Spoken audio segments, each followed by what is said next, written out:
प्रतिलेख संख्या 11। Highest start.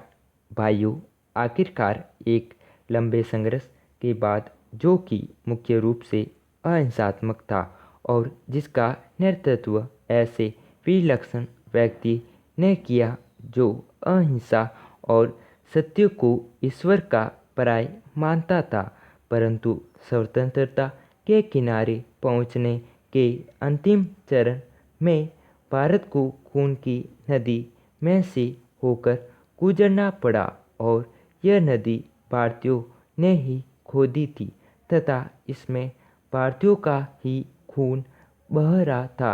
अभूतपूर्व पैमाने पर लोगों का निष्कर्षण हुआ।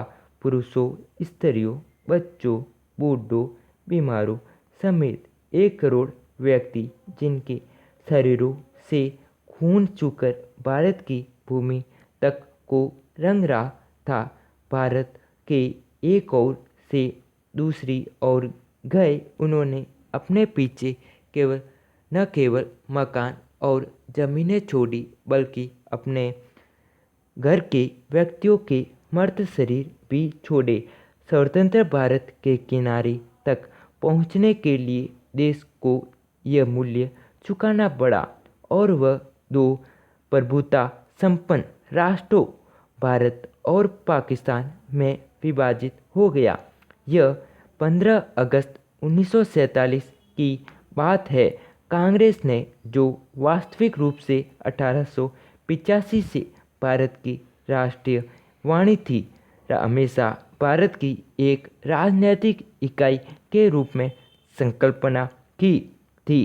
कांग्रेस को अंत में भारत का विभाजन स्वीकार करना पड़ा।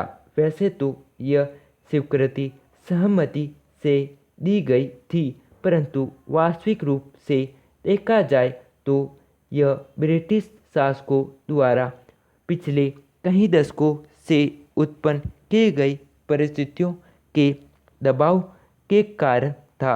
फूट डालो और राज करो की नीति पहले पर अलीगढ़ मुस्लिम कॉलेज की स्थापना के साथ शुरू की गई। एक दूसरे के बाद आने वाले 3 ब्रिटिश प्रिंसिपलों ने पत्रकारिता का विचार मुस्लिम नेताओं और छात्रों के मन पर बैठाया। पैरा।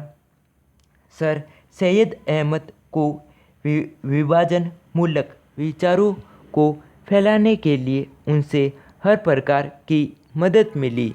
हम यह नहीं कहेंगे कि इसमें हिंदुओं का कोई दोष नहीं था, जो मुसलमानों से सामाजिक स्तर पर अलगाव बनाए रखते थे और आर्थिक दृष्टि से उनका शोषण करते थे। अलीगढ़ कॉलेज के अधिकारियों को अपने उद्देश्य की पूर्ति के लिए उपजाऊ भूमि मिली। यह सब कुछ पिछली शताब्दी के अंतिम वर्षों में हुआ। इन्होंने सोच समझ कर राष्ट्रीय मुसलमानों की उपेक्षा करने की नीति अपनाई।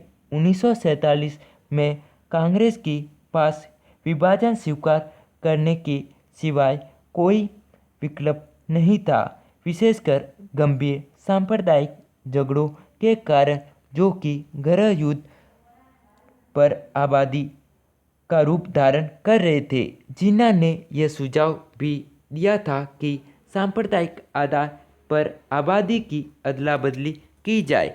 शायद वह बेहतर समाधान होता, क्योंकि इससे शायद वे क्रूर कृत्य न होते जो कि बहुत लंबे काल तक पड़ोस में रहने वालों के साथ उनके पड़ोसियों ने किए। विभाजन को स्वीकार करते हुए कांग्रेस ने 15 जून 1947 को दिल्ली में एक प्रस्ताव पास किया, जिसमें अंतिम बार भारत की मूलभूत एकता का आग्रह किया गया था।